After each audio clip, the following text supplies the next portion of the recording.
पण आपल्या हेडमास्टरीनबाई बसल्या होत्या पुस्तकात डोकं खुपसून. हेडमास्टरीनबाई म्हणजे कोण? अगं आपली ताई. म्हणते कशी, मोठ्याने वाचू नको, मला डिस्टर्ब होतंय. आता तिच्या वाचण्याचं मला डिस्टर्ब होत नाही का?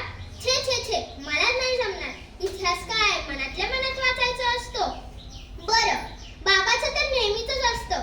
जरा कुठे नाचून कविता गायला लागलो तर डोळ्यावरचा चष्मा नाकावरती घेऊन रणसिंग गरजल्यासारखे म्हणतात, आयशा आयशा, पुन्हा जर नाचलीस तर तंगड मोडून